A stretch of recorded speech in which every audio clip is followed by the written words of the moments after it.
So today's video will be condensing all the best loadouts for every single operator. Of course, this is personal preference, so I want to start with the gun that every single operator can use. There's not very many of them. I'd definitely go with the Car 15. We got the long barrel combo, we got the range and velocity, and that's what we did with the calibrations, we boosted it up. All these rails are the Python handguard for handling. We always put our laser on the right rail if we can. That way we can see it clear, and I have a laser guide in the description, so make sure you check that out. Since we have a lot of stats to spare, we put the Whisper Tactical Suppressor for more muzzle velocity, making it easier to shoot at range. We got the Secret Order Bevel foregrip. We always use this pretty much unless there's a lot of vertical recoil or something.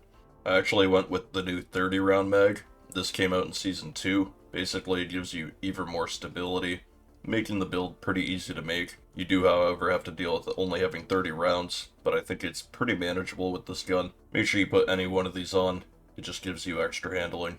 We have the new AR grip. We are maxed out at 0.47 recoil reduction, so this is all we need here. We set this to extra control and hipfire aim speed, because this gun is already so stable. We got the Spec Ops tactical stock, and the calibrations are set to ADS speed and extra control. We had to do this to keep the ADS quick, and then we have the panoramic red dot sight, which I'll be using on pretty much everything. When there's something blocking your view, however, you can switch to the Cobra accuracy sight, and this is pretty much the easiest assault rifle to use in the game. Highly recommend using it if you're having a rough day or something. Alright, so first up for specific weapons on operators, I think we have a two-way tie for the assault class. First up being the M4A1. This gun is very versatile, especially with the laser. So recently I put the skeleton sniper stock on the M4, and that reason being the calibration specifically, because you don't lose anything when you set it to one side. You do lose movement speed and some aiming stability, but usually you'd be losing just straight up stability, which is way more important. Here, as you can see, we're not really losing much. The only thing that we do is the control effect, which isn't too bad, it's only 2 bars. As we can see here, maximum 0.47 recoil reduction, and the ADS speed is actually much better than this. It's around 380. Because of the laser effect, you see 416, however. So when you're holding your breath, this recoil pattern right here is pretty damn easy to use.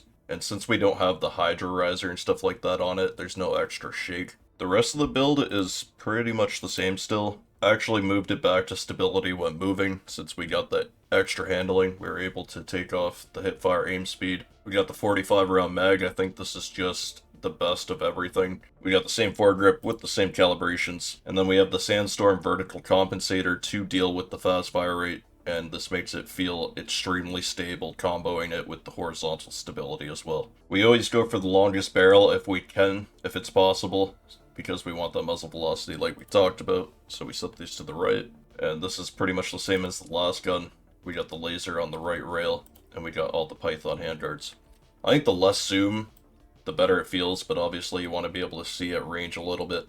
And I think the M4 feels pretty good with full zoom on the 1x, giving you a 1.5. However, if you do try the zoomed out and making it 1.0, you'll see what I mean. It feels like there's a lot less visual recoil. And there's my updated M4 build. I think my other M4 builds are still pretty damn good though, like very, very minimal difference. I'm just really trying to optimize this thing. And next we have the SG552. This thing is pretty much the M4, but with better close range. More like an SMG. And I think this gun is much easier to use as well. Much easier to build because you don't really have much options when it comes to mags, but when you put the 45 round on, the handling is still pretty damn good. Really tough choice here. We went with the Night Heavy Barrel, and we set these both to the right. We got the Python handguards again, and we got the laser. I went with the horizontal compensator this time because I think that the only recoil that this gun really has is the horizontal a little bit in the middle. It's super easy to control the vertical. So I put the K1 Elite Bevel foregrip on for better handling, and so we don't add a tiny bit of vertical recoil control. I feel like when you combo the K1 with the horizontal compensator, it just gives you a complete straight line, almost.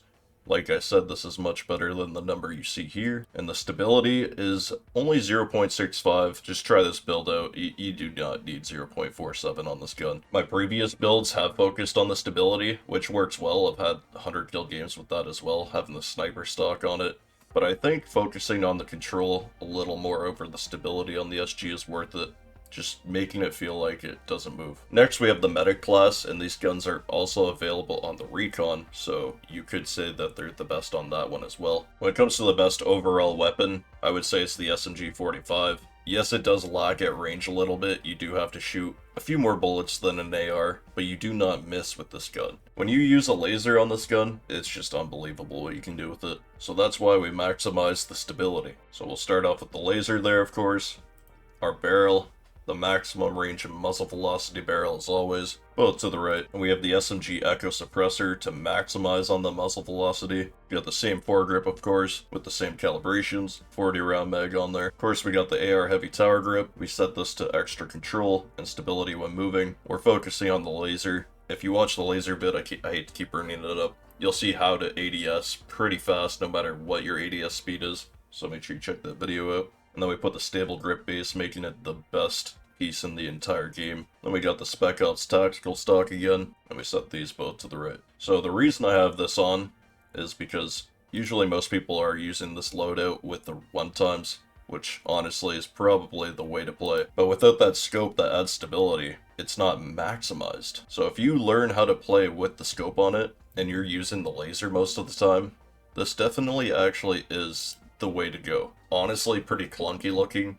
Even in laser mode when you're using it with a scope compared to the red dot, that's the only downfall of using this. So definitely give it a try if you're already using this build. I know most people are. I die to this build like 18 times a day. And here's what I set the calibrations to.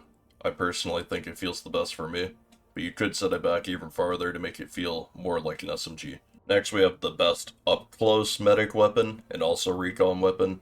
And this is simply due to the fact that it almost feels as good as the SMG-45, but it has way more bullets. The range does fall off a lot harder, even with it maxed out. But if you're playing something super close up, like in the trenches or something, this is perfect because you literally never have to reload. Same thing, you don't have to rock the scope like I do. This is just something that I'm trying to get used to and trying to benefit from. We got the carbon fiber handguard, of course. I sat here for hours contemplating what to use. Got the laser. We got the barrel, the ultra long barrel. We got the muzzle velocity and firing stability. Got the same suppressor. And of course, we got the 64 round. I like how the bio down here even mentions it because this is definitely unique when it comes to guns. It kind of looks like a dildo now that I see it up close, but it's pretty cool. And then we do the same thing for the SMG-45. We put on these best pieces with the calibrations maxed out. Of course, it's the stable grip.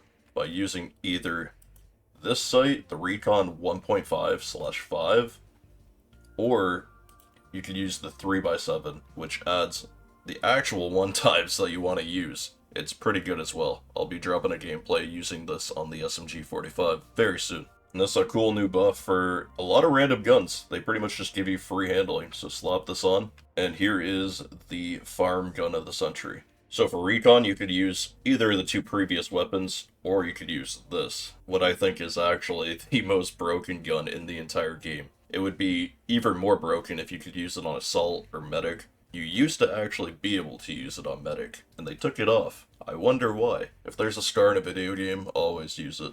This build right here is actually kind of a combination of everything we've seen so far. The K1 with the horizontal compensator for that straight line effect. It's really easy to use when you hold your shift. Calibrations, of course, both to the right. We got the Beaver long barrel, and we set these both to the right. Got the Python handling handguards, and we got the laser on the right rail, of course. I pretty much always use these slots for the handling, just because you want to maximize on everything else. The drum mag, we got that meta grip with the meta... Ooh, actually, we put it to hip fire aim speed here, because this thing is a heavy son of a bitch. I recommend setting it to hip fire aim speed with this build specifically.